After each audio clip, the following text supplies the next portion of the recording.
Hi friends, നമുക്കിന്നൊരു ചമ്മന്തി ഉണ്ടാക്കാം. ഇതൊരു വ്യത്യസ്തമായ ചമ്മന്തിയാണ്. ഇതെങ്ങനെയാന്ന് വെച്ചാൽ നമ്മള് ഇഡ്ഡലിയുടെയും ദോശയുടെയും കൂടെ കഴിക്കാൻ പറ്റുന്ന ചമ്മന്തിയാണ് കേട്ടോ.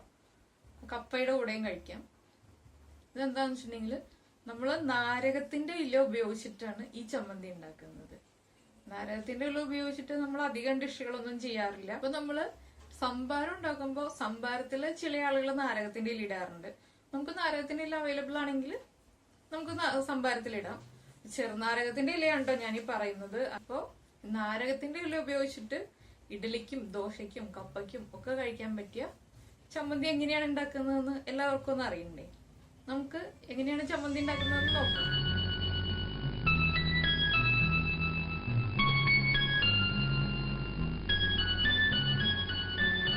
നമ്മള് ഒരു ചെറിയ പീസ്, ഇത്രയുള്ള ഒരു ചെറിയ പീസ് ഇഞ്ചി എടുത്തിട്ടുണ്ട്, ഒരു നാരങ്ങ, പച്ചമുളക്, ഉള്ളി, വേപ്പില, പിന്നെ നമ്മൾ എടുത്തിരിക്കുന്നത് നാരകത്തിന്റെ ഇലയാണ്.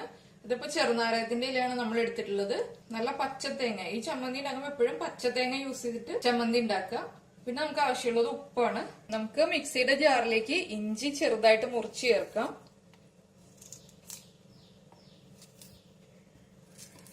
നമ്മുടെ ഇലകളൊക്കെ വേഗം തന്നെ അരിയും. അപ്പൊ അതുകൊണ്ട് ഇഞ്ചിയും പച്ചമുളകും അരയാൻ സമയം എടുക്കാതിരിക്കാൻ വേണ്ടിയിട്ടാണ് നമ്മൾ ഇഞ്ചി ചെറിയ പീസായിട്ട് കട്ട് ചെയ്ത് ചേർക്കുന്നത്.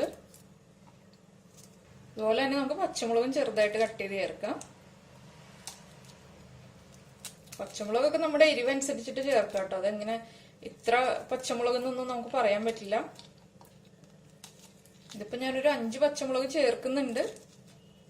എല്ലാവരും നമ്മുടെ പച്ചമുളകിന്റെ എരിവനുസരിച്ചിട്ടും നമ്മുടെ ടേസ്റ്റ് അനുസരിച്ചിട്ടും പച്ചമുളകിന്റെ എണ്ണം തീരുമാനിക്കുക. നമ്മൾ ഇഞ്ചിയും പച്ചമുളകും കട്ട് ചെയ്തതുപോലെ തന്നെ ഉള്ളിയും ചെറുതായിട്ട് കട്ട് ചെയ്ത് ചേർക്കുക.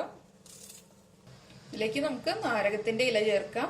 ചമ്മന്തിക്ക് ആവശ്യമായിട്ടുള്ള ഉപ്പ് ചേർക്കുക, കറിവേപ്പില, പിന്നെ നമ്മൾ എടുത്തു വെച്ചിരിക്കുന്ന തേങ്ങ ചിരവിയത്.